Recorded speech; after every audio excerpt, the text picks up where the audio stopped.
Hi everyone, welcome to your weekly pro-life update here from the steps of the Texas Capitol of the 85th session of the Texas Legislature. I'm Emily Cook, General Counsel and Political Director of Texas Right to Life. Go ahead and like and comment on this Facebook Live video so that we can get more shares, more people viewing. We're about to have a really frank and honest discussion about what your elected representatives are not doing in the halls of the Capitol behind me. So call your colleague over if you're watching us on Facebook from your office. Text your aunt, Facebook message your grandma, and tell them to hop on over to hear the pro-life update of the 85th session of the Texas Legislature. If you haven't visited our website in a while, our legislative team has been posting a lot of articles about what is the reality on pro-life legislation here in Austin. So that website is www.texasrightslife.com. Now, let's get into the details. We're going to talk first about the dismemberment abortion ban. This piece of legislation, you've heard us talk about it all session if you've been following Texas Right to Life. This is the priority pro-life piece of legislation that lots of groups are working on this legislative session. It's passed the Senate. It has 66 co-authors in the Texas House of Representatives. But has it passed the Texas House yet?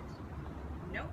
It has not even had a hearing in the House Committee on State Affairs, which is chaired by none other than Byron Cook, a Republican from Corsicana in the East Texas area. Now, this is very startling to us.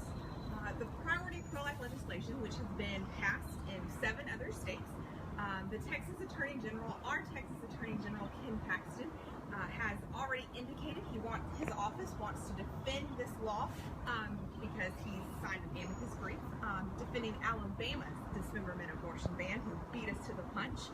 The purpose of defending this law is because it is a necessary step in overturning Roe versus Wade. This is an argument that we want to have in front of the courts.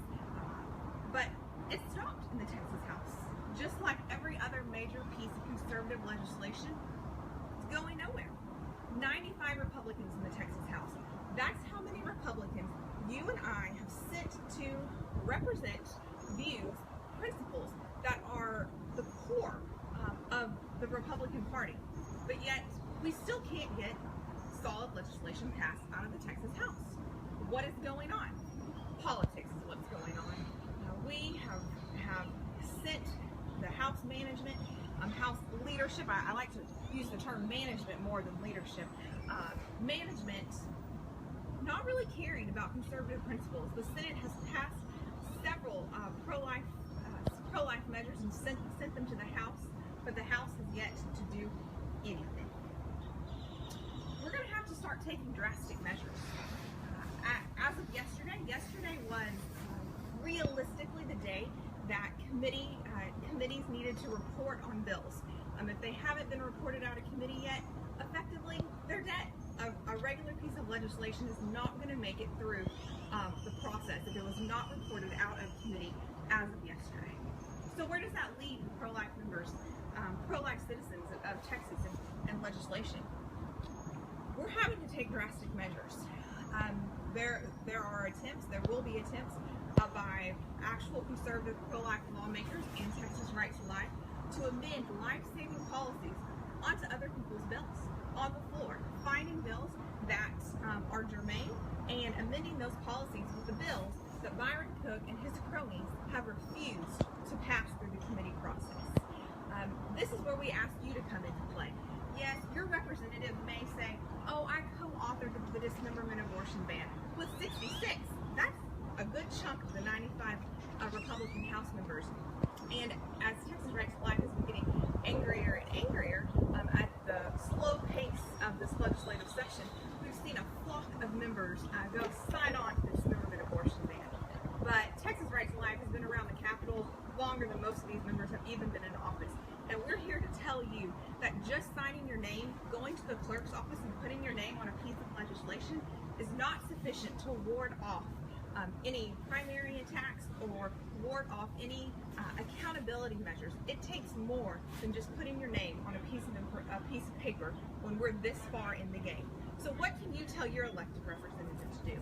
You can tell him or her that they need to support any floor amendments on pro-life issues, especially on the dismemberment abortion ban, to any piece of legislation that is offered.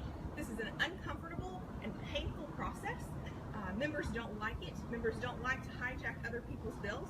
But if we don't do that, innocent babies die. That's what's painful and uncomfortable. What's also painful and uncomfortable is the fact that citizens like you and I thought we were sending solid conservative pro-life members to the Texas House of Representatives, and we've got nothing to show for it. That's painful and uncomfortable. So tell your state representative to accept and support any floor amendments that come from any member, including members of the Freedom Caucus, to put the dismemberment abortion ban onto the floor of the Texas House and demand a vote. We've got a lot going on. We're still trying to kill some bills this legislative session and that are harmful to the pro-life cause, but I want to take a minute to talk about some of these weak bills that you may hear about as the pro-life bills of the legislative session. There are some weak bills being circulated out of Byron Cook's committee that he's trying to claim as pro-life, and some other groups and some other moderate members are also trying to claim these bills as the pro-life bills. But let me explain a little bit about why these bills are ineffective and not sufficient to reach pro-life saving legislation. Some of these bills already just address things that are already against the law. They're either against federal law or we already have them in state law by agency rules. It's not necessary to put them in state statute. Second of all, one of the bills that Byron Cook is passing reclassifies ectopic pregnancies as not abortion. That's not a life-saving bill. Maybe if we were in California or Rhode Island or New York, where the Democrats control and the pro-life Republicans are in the minority, that might be a legislative victory over there in those states, but we're not California, we're Texas. And that kind of shenanigans are not going to be tolerated in the halls of the Capitol or at the voting booth come next election season. So there you have it, the pro-life update for the Texas House of Representatives. Call your Texas House of Representatives. Don't let them give you a fake excuse for why pro-life bills are not moving. Visit us on Facebook, Twitter, Instagram, and at our website, www.texas